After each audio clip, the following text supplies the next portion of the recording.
Outer Orange. Today we are watching another footage. That's crazy. I know it's footage day. So this is Egg into Sword, a Thief Sword. This is the same player that I played when I was on Sanguine. Actually, this video happened first, but this record happened first. But I really wanted to show my Sanguine because it's a little unique. I am playing Egg and he is playing Thief Sword, so just something to keep in mind here. Basically, pretty good match, I would say. I haven't been playing Egg too much, but I think I got super unlucky this game if I remember correctly. But anyway, so here we have the one drop coming out that basically just does a bunch of that for every meal he gets powered. I think it's really powerful. I do believe we're on Fina, so I have ways to hopefully get around it, but first I just deal 2. I am playing a very aggressive list. I actually want to make changes. You'll notice I have Goblin Princess in there, but after playtesting more, I actually want to take Goblin Princess out and maybe run Lyle instead. Goblin Princess was like really good, but also not doing enough, and I think Lyle was just a better gap closer for just those burns, and also negating burns, I think is also good. Anyway, I go for the tome here. My favorite card on the planet. Great card. I just passed. So going over to my friend's side here, probably, you know, he tends to usually play the Omen kind of early, or he'll search for the Omens. That's usually kind of what you do as Sword early on. You basically are milling and basically trying to play the Omen as fast as possible. And maybe trying to evolve wherever you can. So that's kind of the goal here. So here he drops the Omen, and because he milled, the card went up in power. Very strong one drop, ain't gonna lie. It's very strong, and he's thinking of just swing or not, which is, you know, pretty useful to think about. Like it is. So he does a swing to deal me 4, which I think was the smart play in the long run. Like, it sucks because he would have had to lose his he's probably gonna lose his dude, but I think it's also important to know that you want to get in as much damage as possible and just kind of hope for the best. Like, yes, he could mill it, but also snipes exist, Fina exists. There are a lot of cards that are just gonna remove it from the board, so really is no reason. So here I have the book. I'm gonna swing the book basically into that. They both die, and then he turns for 2. Because the book has a on death, but then I swing 2 directly, swing him to 14. Very good early start, by the way. I really wish I could have done much else, but that was basically it. So here I am. Oh, I undo it. I see what I undid what I wanted to do. So I forgot I had the rabbit in hand, so I actually instead searched for tea time, and then I'm actually gonna rush on the sail the goblin into the stood Omen, which I realized like that I could just do that. Like, I thought I didn't have enough mana because I didn't have my mana, but I realized I had 3, so I basically went to that. So there's that. By the way, I don't know if I stated this, but I did go first this match. So basically that's how I did that. Just basically board cleared was basically the goal here. I will say I think I made a mistake here for grabbing the tea time. So I normally grab tea time because tea time finds me Alice, but this is the one matchup where things went kind of lopsided. But it is what it is. That's nice. Anyway, so here he's playing the one-drop spell. Basically, you can grab any of the thief cards, or you can grab the Omen herself. If you grab the Omen, you actually get the card back to hand. And here he actually does get the Omen, which means he gets the card back to hand, so he gets to do it again if he chooses to. Very awesome effect there. So here goes grabbing that, and then I think he just goes in again to the chat. I don't remember. He might actually just pass because he's got the snipe in hand too, so he can definitely snipe some stuff down if I play some stuff. So, you know, he's got a couple options. And playing the Omen probably would be a little risky, but he might actually drop the Omen anyway. So he does drop the Omen here, basically causing the mill too. So I go ahead and mill. And then he passes it back to me. So my turn. I think here I just go straight for tea time, hoping to find Alice. Nice. And I was looking through my stuff, trying to see what I had left to potentially grab. So I think, yeah, here the thought was I'm at 4 mana. I could just play tea time and hope for the best. That's basically what I do, because I have the egg in hand, so I need to play tea time as soon as possible, so that way I can use the egg when I discard, and it doesn't hurt as badly. If you don't want to be discarding cards like keep. In my top 5, my only option was actually Peon Prince, which is pretty awful because my targets weren't very good. I think I didn't know what to even grab. It was pretty rough. Like all my options were pretty awful. I think I should have honestly grabbed the rabbit, and I made the mistake and I grabbed something else. So my thought the entire game was I'll eventually draw Alice, and so I believe I grabbed the egg here just to like threaten him a little bit with the egg. I ain't gonna lie, it was not the smartest decision. I think I milled a rabbit, and I definitely should have grabbed the rabbit. I feel like there was a lot of decisions I could have made this game that would have been smart, but my thought was like, there's no way I'm not gonna find a single copy of Alice, right? Like, it's just there's no way it's gonna happen. But honestly, I probably should have known that there's a chance that could happen, and because of that, I probably should have grabbed the card that directly finds me Alice, right? It makes sense, but I was also scared of his board, and I didn't want to waste a turn searching for Alice, where I could be just instead playing cards that are better than just the rabbit itself. I think that was my theory going into this, but I'm not gonna lie, It was a little scary. He also was gonna take the egg from me. He was gonna take it so I don't have access to it. He was gonna steal it with the Omen, and that was another thing that like was on my mind. Like, I'd rather have the cards that I know I'm gonna use out of my graveyard. That's another reason why I took the egg. But a lot of decision making, and I will say I think this game in particular I did not make the smartest decision. So here he goes playing the spell again. He might as well, and the spell can grab the spell. So very strong one drop, by the way. That card's kind of nuts, especially since it lets you kind of dig through your deck faster. So you can kind of get the cards you need a little bit quicker than you normally would under Sword. Sword usually is kind of more reliant on a little bit of the high roll, and I feel like this deck has the consistency to kind of avoid that a little bit, just a little bit more. It's a little bit less high roll than like a heroic build would be. Some people run like a 50-50 where they run the heroic stuff and they run the sword package, they run the thief package. So you kind of have like a couple options of how you want to do, how you want to go about it. So here they decided to play Gem Staff. Gem Staff is really good just for getting your pieces. Nice. Very, very good card here. So here goes grabbing the Leonize, which is very smart. Sorry, I was in the background responding to a friend. I didn't have my phone, so I was using my friend's phone to respond to a friend. It was kind of stupid, but it's just what I was doing. I had stuff that I needed to like communicate, and I didn't have a way to communicate it, so it was being dumb. Anyway, so Gem Staff into Leonize, very smart. He basically told me, hey, you have about 3 turns to figure it out, or else you die to Leonize. Basically, and I was very aware of that, and I drew into another tea time, by the way, and I was thinking, oh, this is useful, I get tea time again. And I actually spent a lot of time kind of thinking through what I wanted to do here, but I eventually made the decision to just get the tea time basically and go for tea time. I had a couple purchases. I think I had a couple cards in hand I could have gone through. I was really expecting to see Alice, by the way, and I didn't see Alice. I saw Tin Soldier instead. I was like, God damn it, where's this card? Because I went through quite a bit of my deck at this point, so especially with the mills and everything. So I was actually expecting my teammate, I was expecting my opponent to potentially mill Alice for me at some point. I was like, that'll just happen. Anyway, I used the Tin Soldier's Fable, that's Godboy's ability, to basically burn something too. So I burnt the card away, which was, I believe, his Omen, and then I rushed and assailed into the Gem Staff here. Or actually no, I swung face because I already had it on board. So I actually thought I was very close to lethal here, but under the assumption I could find Alice, so I actually swung face here. It is a 5/6. It's a little bit harder to remove it, and usually people target the Tin Soldier anyway. Basically, if he didn't remove both cards on the board, he was in big trouble, and he definitely had to answer them. But he definitely has a way. So he's actually at 5 mana now. So I knew Leonidas wasn't coming, but there was a potential of Swordsman dropping, or just basically another 4-step. 4 Fencer was another thought. There's a couple of things he could do with this 5 mana turn here. Swordsman 4 Fencer is usually pretty good here, because you basically just want to remove the you want to take away the Peon Prince, and then you also want to be able to kill off Tin Soldier. So here he goes. He plays into a different card, the mill 2 card. I milled Athena and Andromeda. All the games I've played of Egg recently, Andromeda is like barely shows up. It's been really painful. Okay, here using the Evolve to go into the second part of the sky. I don't know his name, but I think it burns something, so he basically burns away the Tin Soldier here. And then now he just has to deal with this Peon Prince, basically. And now he did have a snipe in hand, by the way, so he could trade into the Peon Prince and snipe out the Peon Prince. So I think that was the theory. But he also had the Gem Staff as well to kind of deal with the Peon Prince. So he definitely had a couple approaches of like how to basically kill off this 5/6.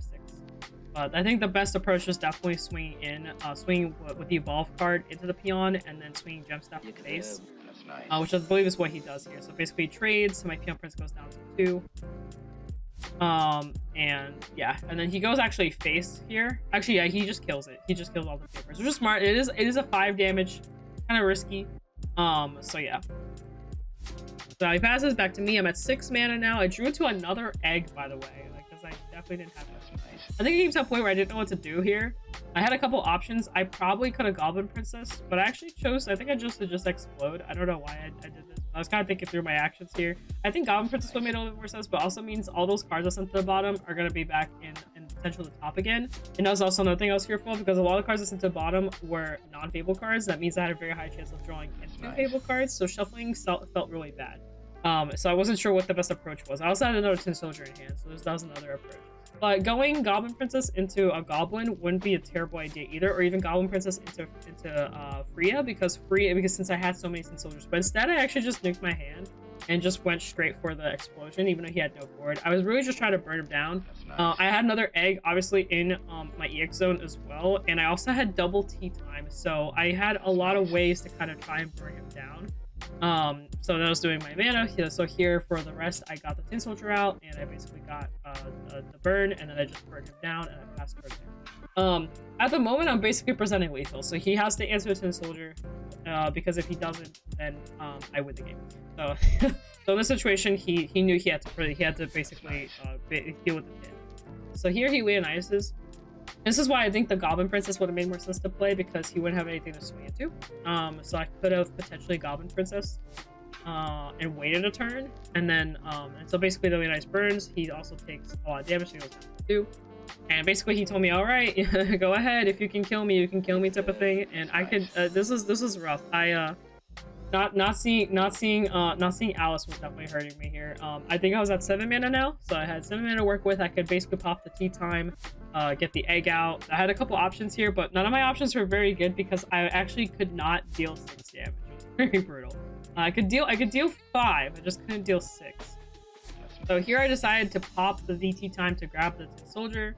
I basically gave it a stack to then burn him 2, sorry, and then I played Odette. Odette was my top card, and I was actually thinking I was safe with this play, because it is a 3/6 and a 4/6 he has to deal with. So my thought was like, well, it's a 3/6 and a 4/6 he has to deal with. I should be fine, and I also healed on top of that. So I was like, there's no way he can get rid of both buys on the board, right? So that's my thought. So here he actually gem staffs, and he's going for the swordsman, which is a smart play. It was a way for him to basically set up for the engage. And I actually didn't know about this. I didn't know the swordsman could engage 2 in the same turn. I thought it was kind of like a one or the other thing, but you can engage both, which was I wasn't aware that that's the thing you can do, but that definitely changed things. So he had the swordsman, and basically here he can engage both and swing and basically just get away with that. So he plays, so he basically plays the swordsman, disengages it, choosing the Tin Soldier, so that way the Leonidas can swing. So that's what Leonidas does here, so he's gonna swing into it. So it's pretty cool. I was very surprised by that. So now he has the amulet live. So here he engages it to then rest my Odette, which I actually was not aware that's what that he could do that, by the way. I was like, damn, that's crazy. So then he plays Floral Fencer, uses his last evolve point here to evolve her, and then basically just try and kill off the Odette here, which was definitely something he needed to do. So here he gets a token, and then we had a quick discussion about how EX zone how the zone works, like with extra cards. Anyway, basically he goes 6, I believe 6 or 7 into the Odette because the Leonidas thing was up, so that was basically that was that. Anyway, so I draw a card. I don't draw anything good, unfortunately, but I was like, damn, I guess I'll just explode and see what happens, type of thing, and hope that he can't put me to 0. Discard my card. It was actually Tome. I thought about holding on a turn, and potentially doing it that way, where I could have held a turn and hoped that he didn't kill me. And maybe that would have been smarter, but he had a very lethal board state, so I kind of had to egg. It was unfortunate because the Tome would have definitely finished him off had I had a way to burn, but it's okay. You can't evolve them both in the same turn anyway. So here he basically plays the Storm card. So he also has the Leonidas banner on the board as well. So very beefy Storm card, by the way. Very lethal. That's already doing 6, and then he also uses Fina to get some cards. He got the 1-drop on top of that. But plays the 1-drop here, so. But we kind of know where this is going because I have 0 cards in hand. But funnily enough, he milled. He was forcing me to mill, and the mills were actually my teeth and my Alice. Little fun fact. I don't think I showed it in the footage, but that's exactly what it was. There it is. So there's the mill. So I milled an Alice, and I was like, gosh darn it. It was so unfortunate. And I milled a tea time too. Off of the, and it's so fun. I was explaining my draw with snipe. If I just milled in any other order, I would have had game. Because I even checked what my next card was. I was like, gosh darn it. And my top 4 would have been really good too, because it would have hit the Tin Soldier for game. It was very unfortunate, but it is what it is. I kind of, like I said, I think I made a lot of plays that I should have made that game. Overall, he did a really good job. He definitely played around a lot of like what my deck does, which is very smart. Especially since Thief Sword really doesn't care about Fable in the sense of like none of the cards in there really activate his abilities. The only reason he would even take cards from me would just be for me to not have access to them. That would be the only reason, because the Tin Soldier would be really the only card that he could kind of take out, because you can place it from the EX onto the board, but it's just 2 damage. So even that's like not really worth it. He might as well just keep it in there, because the minute it dies, then I have it again. Long story short, he did really well. I will say I had a really good early start, and I think I really messed it up between my rabbit search and between when I had the Peon Prince, and I didn't put the rabbit into my EX. So I think those were the 2 big misplays. Like I said, in my mind, I was thinking like, oh, there's no way I'm not gonna see it. But like, because especially since we were milling through my deck and I bottom decked a bunch of cards, like in theory, I had a very high chance of drawing into exactly the card I needed. It's just kind of funny that it just didn't happen. But it is what it is. Like I said, that was me choosing Hyro and Greed over just playing Smart. I should have played Smart, and I probably would have won off of it. Because like I said, I only had to deal 1 damage. That's another reason why I've been thinking about taking out the Goblin Princess and playing Lilo instead, because in this situation, if I had played Lilo, I would have had game, because I could have tapped her. And basically that damage that we're seeing there, that one, it would have been 0, because I could have, instead of playing the egg, I could have played her instead, and I could have tapped her, done the damage, and I kind of went to like a crazier turn the following turn and stuff like that, and it definitely would have changed the pace of the game. I probably would have won off of it. But I also, like I said, I did high roll this game early on, get all my pieces and stuff, and he was kind of on the back burner the entire game, and then basically I screwed myself by going into top deck mode. So it does happen. I haven't been on this deck at all recently. I haven't been playing it much. I do really like the list that I came up with here. I think the Goblin Princess is probably gonna go, and I'm probably gonna put Lilo, and I'll probably keep the list exactly how it is. I think the list is good. The only downside to it is there's no spells that are, that answer the meta really well, and there's no real there's no spells, there's no wards. So if I get put in a situation where my opponent starts healing, the stack starts really not performing, but it does so much damage that maybe it just doesn't matter. I don't know. You guys can tell me below in the comments. On that, guys, that's it for this video. Hope you guys enjoy that. Thief Sword, very strong. Does a lot of Thief Sword things. Very good match overall. I need to be a better player. All I can say for that. And also, again, thanks to my opponent who played with me. Very awesome person. So it was very nice to play with him. And now, guys, 50cards.shop, code orange for all your goodies that you may need. Sleeves, deck boxes, cards, you name it. He's got multiple card games on his store. 50cards.shop. Code orange to save yourself some money. And then, guys, peace out. Das vidania, and I'll see you guys in a future video. Bye!